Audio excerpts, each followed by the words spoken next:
suis Azmana Moutaye, président du mouvement des forces d'avenir, élu depuis avril 2015. Je suis ancien ministre et ancien député pour le compte du MFA.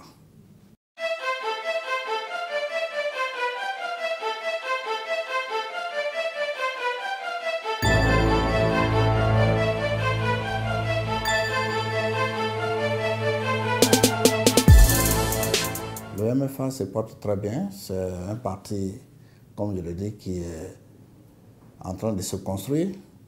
Et donc, le parti est représenté au niveau central par la direction, le président avec les vice-présidents et les structures donc, du parti, le secrétariat général. Et puis, dans les régions, nous sommes représentés par les délégations régionales. Dans les sous-préfectures, nous avons les délégués sous-préfectoraux et dans les départements, les délégués départementaux. Et dans les localités, nous avons les secrétaires de section. À ce jour, nous dénommons 31 délégations régionales, 106 délégations départementales et 330 à peu près délégués sous-préfectoraux et 73 délégués communaux et 3477 secrétaires de section. Donc c'est un parti qui est un peu représenté sur l'ensemble du territoire national.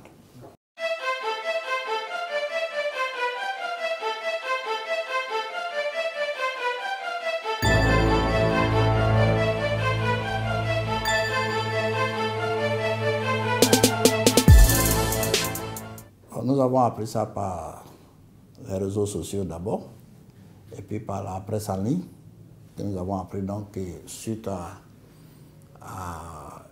un rassemblement d'un groupe de jeunes du RACI à Korogo, et qu'il y a eu des incidents, et que donc il y a eu mort d'homme. Et tout de suite, nous avons saisi notre comité, parce que l'expression plurielle, l'expression démocratique n'a pas besoin de ce genre d'incidents. Et donc nous avons donc produit un communiqué pour condamner ce genre d'action.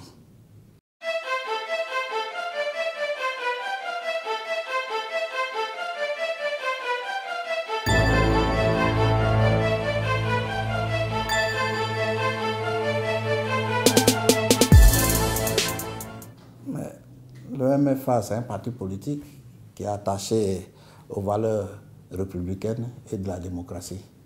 Et lorsqu'il y a des choses qui empêchent la démocratie de s'exprimer, il est de notre devoir d'intervenir et de donner notre point de vue. En plus de cela, l'expression plurielle a été garantie, la liberté d'association et l'expression plurielle, ce sont des choses consacrées par notre Constitution. Donc nous pensons que lorsque un groupe veut se réunir librement et qu'on les empêche et qu'il y a donc mort d'homme, effectivement perte d'une vie humaine, c'est que la vie est sacrée. Et donc pour nous en tant que MFA, nous devons donc condamner ça avec toute l'énergie possible et demander aux uns aux autres d'avoir la culture de la paix et de la tolérance. Parce que c'est vrai, on ne peut pas tous avoir les mêmes idées, les mêmes opinions, mais la diversité d'opinions est autorisée en Côte d'Ivoire. Et donc c'est pour cela que nous avons condamné cette façon de faire. Et nous avons appelé les uns et les autres à beaucoup de retenue, parce qu'effectivement les questions politiques, ça fait appel au nerf. Mais il faut savoir, toute raison garder, accepter la différence des uns et des autres.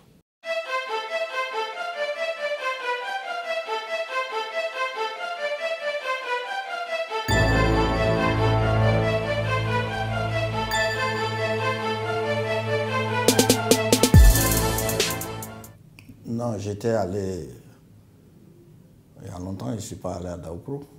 J'ai rencontré le président du PDC à Abidjan. Vous savez que le MFA, comme le PDCI, le RDR, l'UPCI et l'UDPCI, sont des partis membres du RHDP. Et par rapport donc à l'évolution de l'actualité, j'étais allé voir le président Bédier, qui est le président du présidium du RHDP, parce qu'il y a eu la formation du gouvernement il n'y a pas longtemps, et le MFA n'avait pas été consulté, alors que nous sommes membres fondateurs du RHDP. Et comme le président Bédié étant président du présidium du RHDP, c'est par lui que l'ensemble des autres présidents passent pour poser leurs problèmes. Donc j'étais allé les saisir, les faire le point qu'effectivement il y a eu la formation du gouvernement, que le MFA n'a pas été consulté.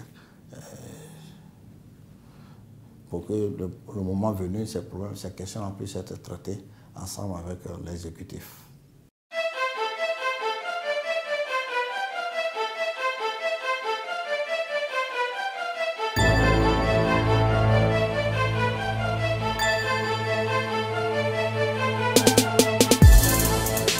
Mais le MFA, c'est un parti qui est attaché aux valeurs républicaines.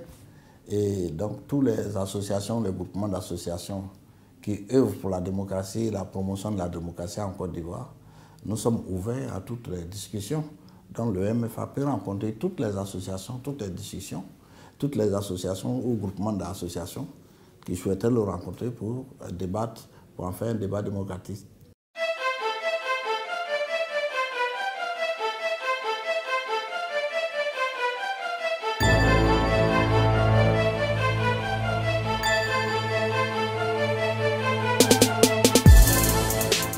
C'est vrai que le parti, depuis un moment, est secoué par une crise et l'affaire est en justice. Il y a un groupe de dissidents qui ont décidé de faire, qui ont soi-disant fait un bureau politique extraordinaire et qui est donc, dont la convocation était irrégulière et les décisions qui ont été prises ne sont pas des décisions qui sont de la compétence d'un bureau politique. Et puis, deuxièmement, en plus de ces décisions, les textes que nous avons mentionnent que toute personne qui doit être sanctionnée doit être entendue. Ça fait partie même de la Déclaration universelle des droits de l'homme. Doit être entendue par le Conseil de discipline avant d'être sanctionné. Donc, au cours de cette rencontre irrégulière, ils ont décidé de ma suspension et ont mis quelqu'un à ma place comme intérimaire. Nous avons saisi la justice. En plus de ça, ils ont fait établir une liste de présence avec la liste des membres statutaires du bureau politique et ils ont signé à la place des gens. Donc nous avons saisi la justice à deux niveaux. Un premier niveau au civil pour l'annulation des décisions du bureau politique puisque ce n'est pas de leur compétence. Elle a été irrégulièrement convoquée. Et puis deuxièmement, le quorum n'était pas atteint. Et troisièmement, les décisions qu'ils ont prises ne sont pas de compétences du bureau politique, puisque le président, il est élu au Congrès. Je vous l'ai dit tout à l'heure que j'ai été élu à un Congrès en avril 2015. Le deuxième niveau des requêtes que nous avons faites, c'est le faux et usage de faux qu'ils ont fait en signant à la place des gens, puisque les gens sont venus se plaindre pour dire qu'ils n'étaient pas à cette réunion. Normalement, lorsqu'il y a deux affaires, une au pénal et l'autre au civil, dans la même affaire, le pénal tient le civil en l'état, selon la loi du Code civil. Malheureusement, il y a eu un dysfonctionnement au niveau de la justice entre le parquet qui a reçu la requête pour faux et usage de faux et qui a transmis, le dossier devant la police criminelle pour mener les enquêtes complémentaires. Le deuxième élément, c'était que le dossier qui était donc au civil devait attendre qu'on ait les conclusions du pénal avant de le faire. Mais il y a eu du dysfonctionnement, ça n'a pas attendu, et un jugement a été rendu. N'étant pas satisfait, puisque la Côte d'Ivoire a adopté le principe de la double juridiction. Lorsque vous n'êtes pas satisfait en première instance, vous saisissez la Cour d'appel. Les dispositions de la loi du Code de procédure civile, l'article 180, dit clairement, lorsque vous saisissez la Cour d'appel, vous interjetez appel dans le délai, l'appel suspend la décision en première instance. Et nous attendons, on doit attendre la décision de dernier ressort. Mieux, l'article 177, le même code de procédure civile, stipule que lorsqu'on fait appel, les parties reviennent à l'État. Ça veut dire que vous revenez à l'État, donc la personne qui a... vous revenez comme vous étiez avant la décision de première instance, puisque la première instance, la décision elle est suspendue par l'appel. Et donc, vous revenez à votre position de départ. Mais la position de départ, c'est moi qui suis le président. Et donc, par rapport à ça, jusqu'à présent, l'affaire est à la justice, devant la cour d'appel, et il n'y a pas eu de décision du dernier ressort. La seule décision du dernier ressort qui existe en ma faveur, c'est l'arrêt du 2 mars 2018 dans l'affaire qui m'opposait à Anaki, et pour laquelle nous avons eu une décision de dernier ressort qui fait de moi le président juridiquement du MFA, sur le plan juridique du MFA. Donc, il n'y a pas d'illégalité à mon niveau. L'illégalité se trouve du côté des dissidents qui, en fait, continuent de parler au nom du MFA alors que légalement, ils n'ont pas le droit de le faire. Donc, ça, c'est au niveau du civil. Au niveau du pénal, l'enquête de la police, donc, la police a fini son enquête et ça a été transmis donc, au tribunal, au parquet. Et nous avons pu avoir une copie. Et en fait, l'enquête de la police établit clairement que les gens ont fait du faux et usage de faux. Et donc, la justice s'est saisie du dossier. La justice correctionnelle s'est saisie du dossier. Et donc, devant le 6 juillet dernier, ils étaient devant la police, le tribunal correctionnel. Et l'audience est prévue pour le 20 juillet. Et ils sont traduits donc devant la police, le tribunal correctionnel pour faux usage de faux. Et donc la consignation a été calculée, nous avons payé. Donc normalement le 20, nous serons donc devant la police correctionnelle avec eux pour pouvoir donc répondre des actes qu'ils ont posés.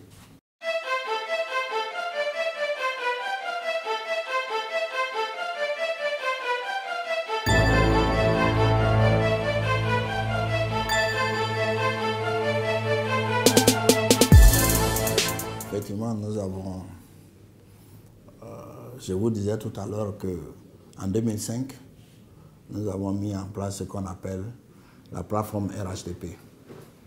Et donc, qui au départ était composée du PDCI, du MFA, du RDR et de l'UDPCI. Ce sont les 4 partenaires fondateurs du RHDP. L'objectif, c'est de nous mettre ensemble pour conquérir le pouvoir de l'État et pouvoir le gérer ensemble. Et on s'est fixé un objectif lointain qui était qu'un jour, si cette première étape allait bien, qu'il fallait donc arriver à unifier les partis dans la mesure du possible pour renforcer la capacité de pouvoir agir sur le plan démocratique et sur le plan de la paix pour la Côte d'Ivoire. En 2010, le fait de se nous mettre ensemble nous a permis, au deuxième tour, de vaincre le président Gbagbo du pouvoir.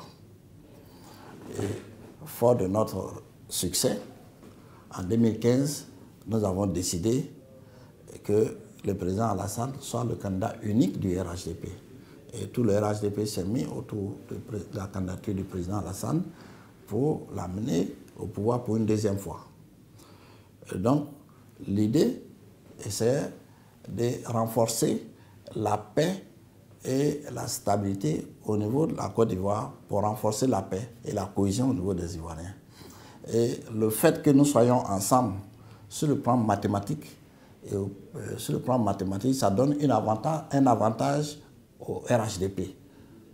Lorsqu'on veut faire la somme des militants ou bien de l'expression démocratique, le fait que nous soyons ensemble, les militants du MFA, du PDCI, du RDR et de l'UDPCI et puis de l'UPCI qui sont venus par la suite et du PIT qui sont venus par la suite, mathématiquement au point de vue résultat d'élection, d'électeurs, nombre d'électeurs, nous avons la majorité. Et ça peut consolider donc la démocratie et ça peut consolider la paix. Et donc l'idée était d'aller en parti unifié.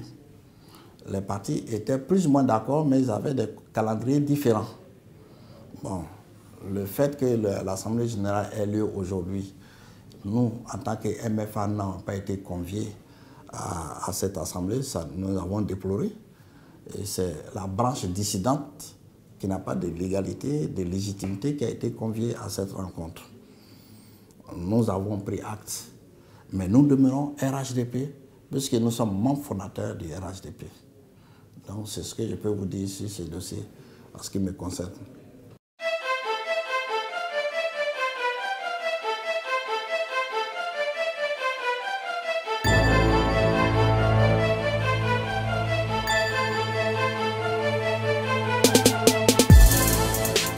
Le mot de fin, c'est que, quelles que soient les positions des uns et des autres, il faut penser à la Côte d'Ivoire et aux Ivoiriens, à leurs besoins quotidiens. Et que pour y arriver, une seule personne n'a la solution. Donc, nous devons bannir la politique politicienne. Il faut faire place à la démocratie vraie et à toutes ses vertus.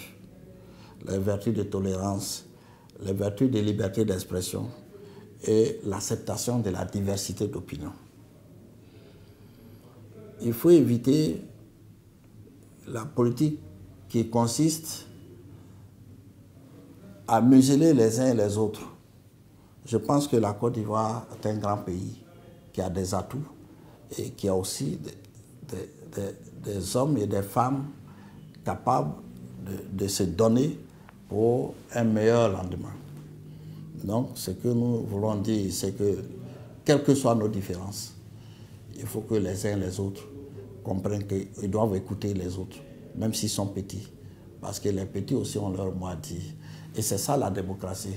Dans la démocratie, les minorités ont leur place. Et donc, ce que nous demandons, que la paix soit en Côte d'Ivoire et que les Ivoiriens, les problèmes des Ivoiriens trouvent des solutions auprès des dirigeants. Voilà ce que je peux dire.